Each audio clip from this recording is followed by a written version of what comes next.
Yin-Yang meditation. Why do we meditate? What are the benefits, both to our mind and to our body? And what mindset and techniques can we employ to best anchor our meditation? Techniques are varied and can be as simple or complex as we wish.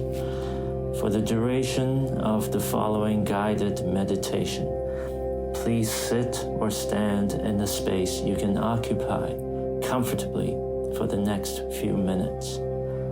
Then, place one hand on your chest and the other hand on your abdomen. Exact placement is not required. Just explore the regions just mentioned and switch hands halfway through if needed. You can either close your eyes or adopt a relaxed gaze toward the point straight ahead. Make sure to use controlled and intentional breathing. Make your breaths as steady and even as possible. Here are the key benefits. At the heart of the practice of meditation, regardless of the style or tradition of origin, we are essentially turning inwards with great deliberation and intention, from the superficial layer of our conscious mind to the depths of our expansive subconscious, residing at the very core of our whole being and existence. So we can say to meditate is to make direct contact with our authentic soul. For 5, 15, 20 minutes, or however long we choose to take per session on a daily basis, we get to exercise the privilege of getting back in touch with our true selves. Our heart gets rekindled, our brain gets rewired, and our entire system gets a reboot. If we define health simply as being in a whole and complete state with no short circuits in our system, then meditation as a daily practice will get us to that vibrant, steady flow state on the most direct, clear path. Now, different schools of thought have proposed that the process of recovery from poor health is mainly a process of getting unstuck on both the physical and mental levels. With effective meditation, we can quickly locate and identify the blockages to our energy flow, so that we can embark on an individualized program to unblock each obstacle to our circulation of blood, lymph, neural signals, and so on. In a word, the circulation of our collective life energy. Now go ahead and prove this to yourself. With your eyes closed, slowly move your palms across your chest, your abdomen, or your neck, head, and shoulders. Can you get a clear picture of the contours of your musculature and your skeletal frame? Do all the parts seem well balanced? Can you visualize the blood coursing through all your vessels in an unimpeded way? Chances are, with enough of a meditative focus and concentration, just about anybody will discover and uncover different kinds of knots or tender spots of different sizes and textures in any of these regions. Again, one important goal in meditation is to remove the blockages in our systems, to reestablish and unleash our strong intrinsic energy life force. If we care to observe the intricate details of the way nature works all around us, we realize that this kind of energy life force forms what's known as a unified field, a force field that's singular, all-pervasive, all-encompassing, and acting as the most fundamental ground substance and common thread for all phenomena in the physical and metaphysical world. In an even more interesting way, this singular energy life force, called Qi in Chinese, or prana in Sanskrit, is always the emergent resultant force of something else. That something else is a dynamic force that in fact consists of two aspects. We can call this dual force the way the ancient Chinese did, the yin-yang duality, the light and dark, the inside and outside, the hot and cold, the big and small, the left and right, up and down, the female and the male, and so on and so on. Everything in the universe has a yin quality and a yang quality, but in unique proportions.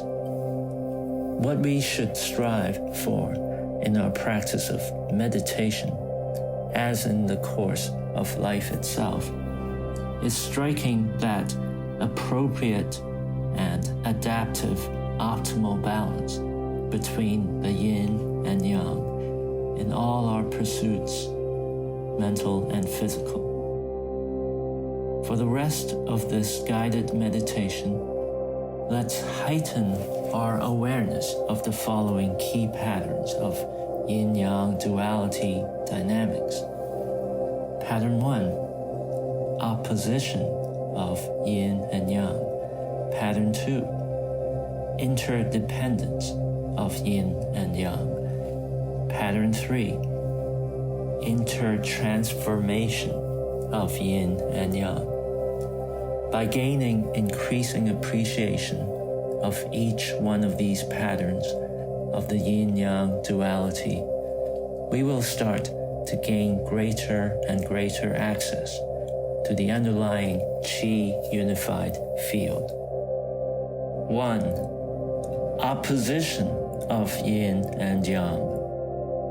Let us first meditate on how most things and phenomena in the natural world exist on a continuum, with yin characteristics on one side and the opposite yang characteristics on the other side of the spectrum. Think of a challenging situation or a problem that you may be confronted with right now. Where can you place that event on the yin-yang continuum? Is the problem all black or all white, all or nothing? Or does it exist somewhere in between, in the gray zone? Keep asking yourself this question repeatedly, and you'll be able to delineate the problem properly while being able to accommodate its inherent complexity. In the process, you will gain the clarity and insight to work toward a natural compromise and a solid solution. 2. Interdependence of yin and yang. Let us now meditate on the interdependence of yin and yang. Though opposite to each other, yin and yang must actually depend on each other to create a strong dynamic.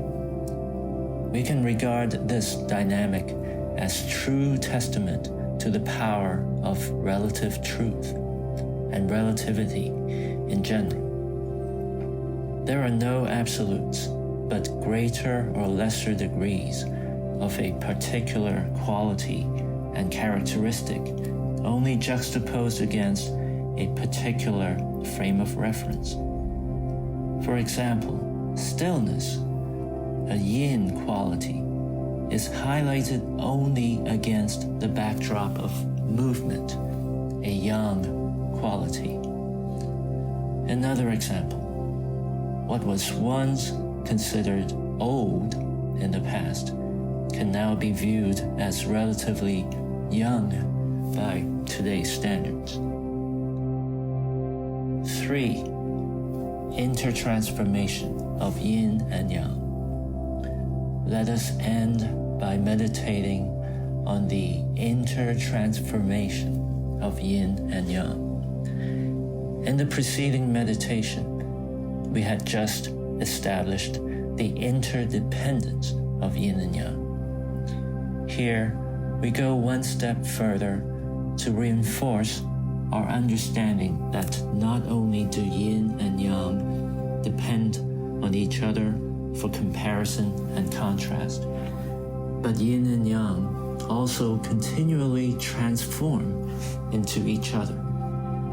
Within yin, there is always a seed of yang that grows bigger and bigger from the inside until the yin background is transformed fully into a yang foreground. Just as within yang, there is always a seed of yin that keeps expanding similarly until the yang background is fully transformed into a yin foreground. The phoenix does rise from the ashes, and the more things change, the more they indeed remain the same. To summarize, on a daily basis, set aside several minutes to mull this over in your mind, while employing all your senses. Meditation can be conceptualized in a yin-yang dualistic framework and perspective. Interestingly, the root of the word meditation is the Latin word meditare, which literally means to measure.